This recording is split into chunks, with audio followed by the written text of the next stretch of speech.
Here's what most folks just don't get about young seedlings. You can kill 'em with kindness. It's true. The extra water, the extra food, the nice sunny spot outside, half the things you do to try and help your seedlings are the very things that kill 'em. So today I got 5 things you must never do to a young seedling.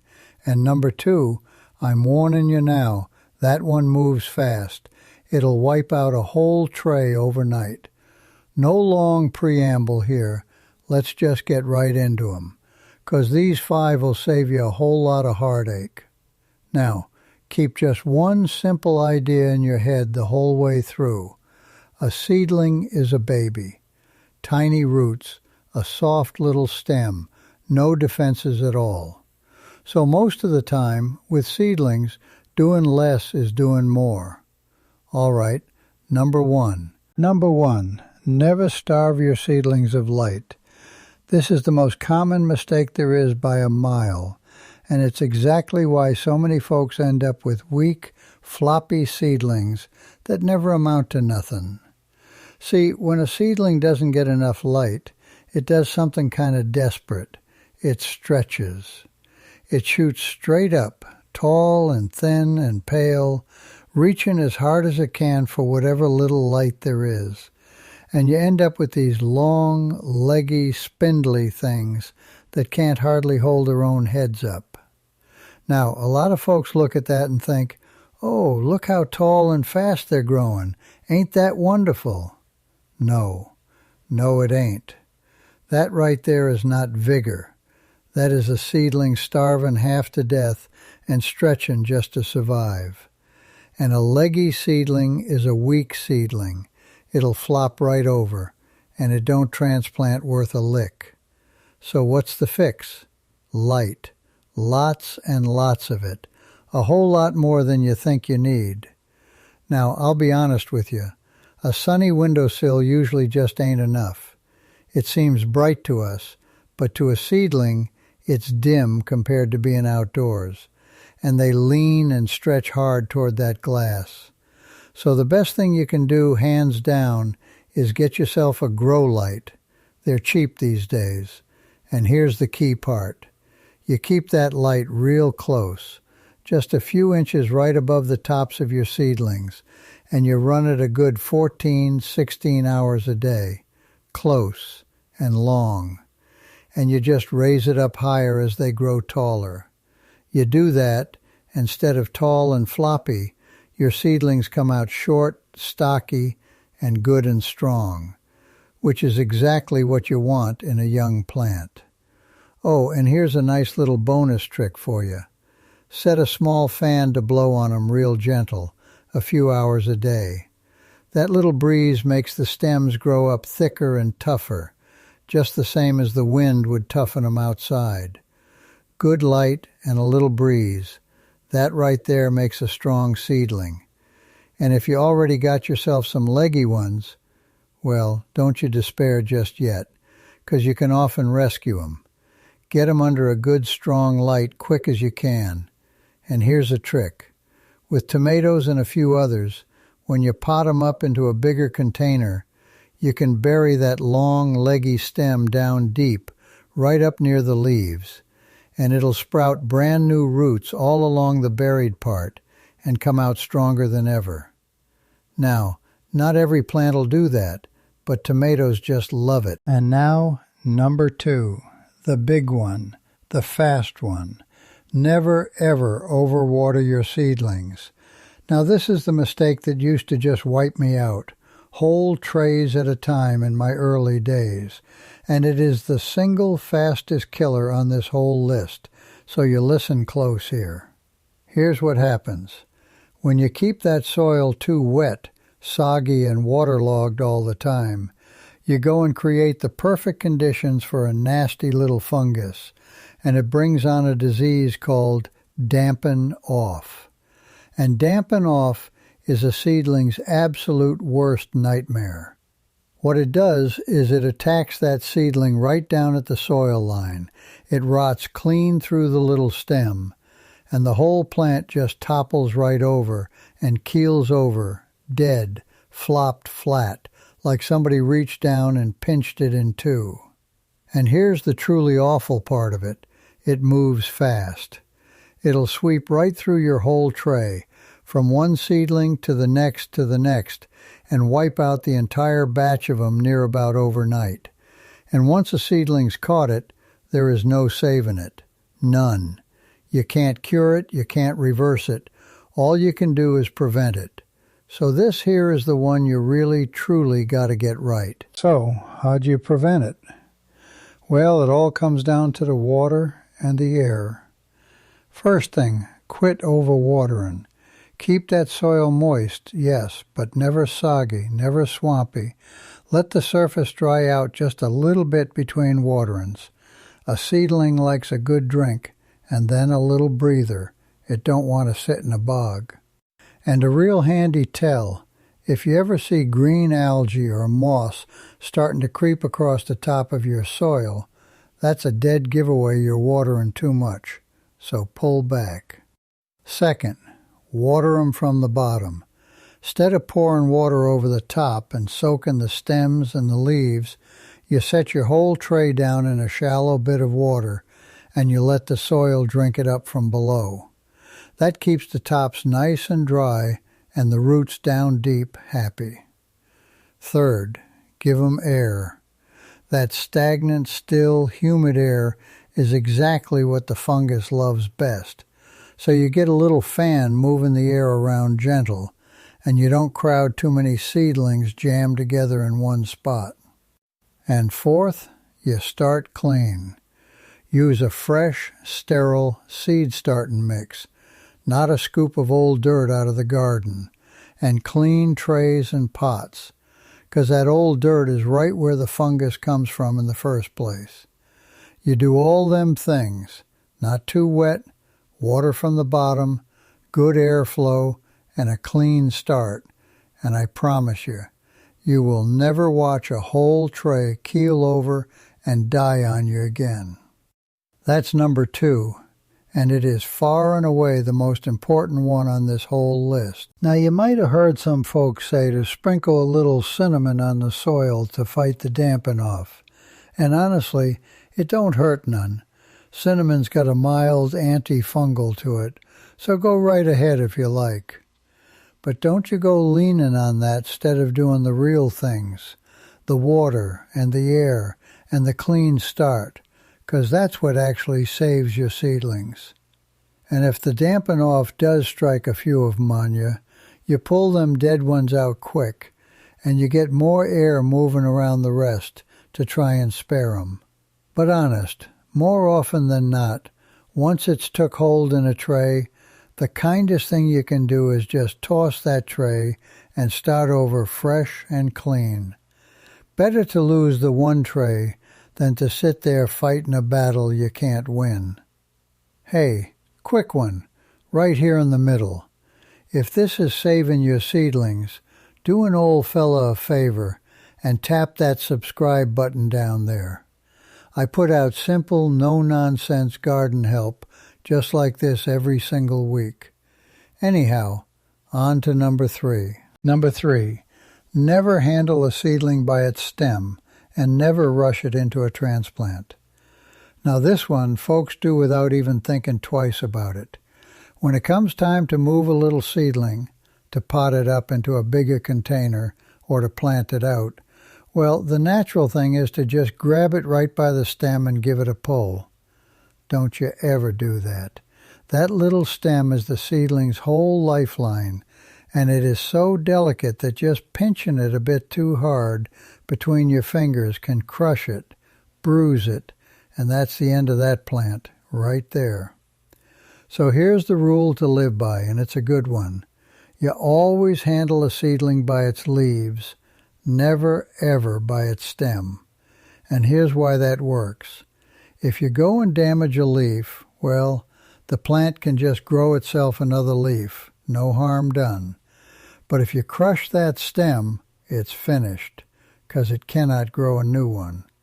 So you gently pinch a hold of one of the leaves, and you scoop down underneath the roots with a little tool, or a spoon, or a popsicle stick, and you lift the whole root ball out together, soil and all, without ever once squeezing that precious stem. Now, the other half of number 3 is all about timing. Don't you rush to transplant your seedlings too early. See, a seedling ain't ready to be potted up or moved anywhere until it's grown its true leaves. And here's what folks get mixed up. The very first little leaves that pop up out of the soil, them ain't the real leaves at all. Them are just the seed leaves, the starter leaves. You got to wait for the next set to come along after those. Them are your true leaves, and that's your signal the plant's strong enough to handle a move. And on the flip side of that, don't you go leaving them cramped up in a tiny little cell too long neither, or the roots get all wound up and root-bound and stressed, and that's a hard thing for a plant to bounce back from. So, you handle them real gentle, always by the leaves. You keep that root ball whole and undisturbed, and you move them at just the right time. You treat them like the fragile little babies they are. And when you do go to pot one up into a bigger container, you make yourself a hole in the fresh soil first. You lower that whole root ball down into it real gentle, and you firm the soil around it soft. Don't you go packing it down hard. Then give it a little drink of water to settle it all in, and set it right back under your light. Done nice and gentle like that, the plant hardly even notices it's been moved at all. Number 4, never hit a young seedling with strong fertilizer. Now this here is another one of them classic kill 'em with kindness mistakes, right up there with the overwatering. You look down at your little seedlings and you think to yourself, well, they're growing now. They must be getting hungry, so let me feed 'em up good and get 'em big and strong. And so you mix up a batch of fertilizer and you pour it on, and you burn 'em right up. Here's exactly why that happens. A seedling's got these teeny tiny little roots sitting in just a teeny little bit of soil, and a full-strength dose of fertilizer is way, way too much for them little roots to ever handle. It's like sitting a newborn baby down to a big steak dinner. It burns them roots, it scorches the leaves all brown around the edges, and it can flat out kill the plant. So here's your rule. For the first little while of its life, a seedling don't need any feeding at all. The seed itself, and a good seed starting mix, has got just enough in it to get that plant up and going. So you wait, patient, until it's grown a couple good sets of them true leaves before you even think about feeding it. And then, when you finally do feed it, you go weak, real weak. You mix your fertilizer way down to about a quarter, maybe a half, of whatever the bottle tells you, and you go real easy with it. And here's yet another good reason to hold way back. Too much fertilizer, especially the high nitrogen stuff, it actually pushes that soft, weak, leggy growth we talked about way back in number 1, and it makes your seedlings even more likely to catch that damping off. So when it comes to feeding seedlings, less is more, and later is better. Don't you love 'em to death with the fertilizer? And how do you know if you already went and burned 'em? You look for the leaf edges going brown and crispy on you, or a white, crusty buildup forming on top of the soil. That white stuff is fertilizer salts. If you spot that, you flush the soil out good with plain water a few times over to wash all that excess on out, and you lay clean off the feeding till the plant comes back to itself. And number 5, the last one, and it's a real seedling killer that catches good folks right at the finish line. Never, ever move your seedlings straight outside without hardening them off first. Now this is the big one at transplant time, and honest, it is the single most common way people lose seedlings they done worked weeks and weeks to grow. So here's the deal. Your seedlings have spent their whole little lives indoors, in soft, warm, gentle light, no wind to speak of, no harsh burning sun. They've been coddled. They're greenhouse babies, is what they are. So if you take one of them tender little things and you plant it straight out into the garden on a good, bright, breezy afternoon, well, that full sun and that wind hit it like a ton of bricks. The leaves scorch and bleach out white. The whole plant wilts down flat. And a whole lot of the time, it just up and dies of the pure shock of it, right there in the ground, after all your weeks of love and care. And it is just heartbreaking to see, especially 'cause it's so completely avoidable. So what you got to do is toughen them up nice and gradual, and that's all that hardening off means, just toughening them up bit by bit. About a week, 10 days, before you plan to plant them out for good, you start setting them outside for just a little while each day, an hour or two that first day, and put them in a shady, sheltered spot, out of the direct sun and out of the wind. And then each day that follows, you give them a little more time out there, a little more sun, a little more breeze, building them up steady over the whole week. It's just like easing your way into a cold swimming pool instead of jumping straight in and getting the shock of your life. And by the end of that week, why, they're toughened right up, used to the great outdoors, and ready to get planted out without missing a single beat. Never, ever skip this step. And I don't care how busy you are, even just a few days of hardening off beats none at all. This one little step right here is the whole difference between a seedling that goes in the ground and thrives and one that dies the very same day you plant it. And when that day finally does come to plant 'em out for good, you wait till after your last frost has passed, and you pick yourself a nice cloudy, overcast day for it, or you plant of an evening when the sun's getting low, instead of out in the middle of a blazing hot afternoon. That gives your seedlings a gentle first night in the ground to settle themselves in before they got to face down that full sun. Little things, sure, but they add right up to a plant that takes off running. So there's your 5. Now let me just leave you with a couple of extra little pointers to tie the whole thing together. Remember that clean start I kept going on about? Always you use fresh, sterile seed starting mix and clean trays, 'cause that right there heads off to dampen off before it can ever get started. Give your seeds a bit of warmth to sprout in the first place. A nice warm spot, or even one of them heat mats works a treat. But then, once they're up and out of the ground, they actually like it a touch cooler and real bright. And don't you go starting your seeds too early in the year neither. That's a big one, 'cause that's exactly how you end up with great big leggy plants stuck inside for weeks on end with nowhere to go and no way to plant them. And last thing, if your seedlings come up too thick, all crowded in shoulder to shoulder, you thin some of them out. Just snip the weakest extras off at the soil with a little scissors, 'cause all that crowding brings on the damping off and the weak, spindly growth both. And look, I know that's a whole lot of don'ts I just threw at you, but don't you let it scare you off, 'cause growing your own plants from seed is one of the most rewarding things there is in all of gardening. You take a little speck of a seed, hardly bigger than a grain of sand, and with just a bit of care you turn it into a big, healthy plant that feeds you all summer long.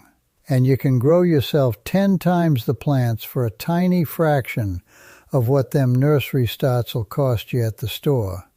So it is well worth learning. Once you get past these 5 little pitfalls, and now you know every one of them, it is honestly smooth sailing from there. All right, let's run back through the 5 things you must never do to a young seedling, so you got 'em down. Number 1, never starve 'em of light, or they go all tall and weak on you. Give 'em plenty, and give it up close. Number 2, the big fast killer. Never overwater 'em, or you get that dampen-off that wipes out the whole tray. Keep it moist but not soggy, water from the bottom, and give 'em good air. Number 3, never handle 'em by the stem or rush the transplant. You hold 'em by the leaves, and you keep them roots whole. Number 4, never hit 'em with strong fertilizer. You wait for the true leaves, then you feed 'em weak. And number 5, never move 'em outside without hardening 'em off first, gradual, over a week or so. You steer clear of them 5 things, and honest to goodness, seedlings are easy. You'll be growing strong, healthy little plants every single time. Anyway, that's about it, really.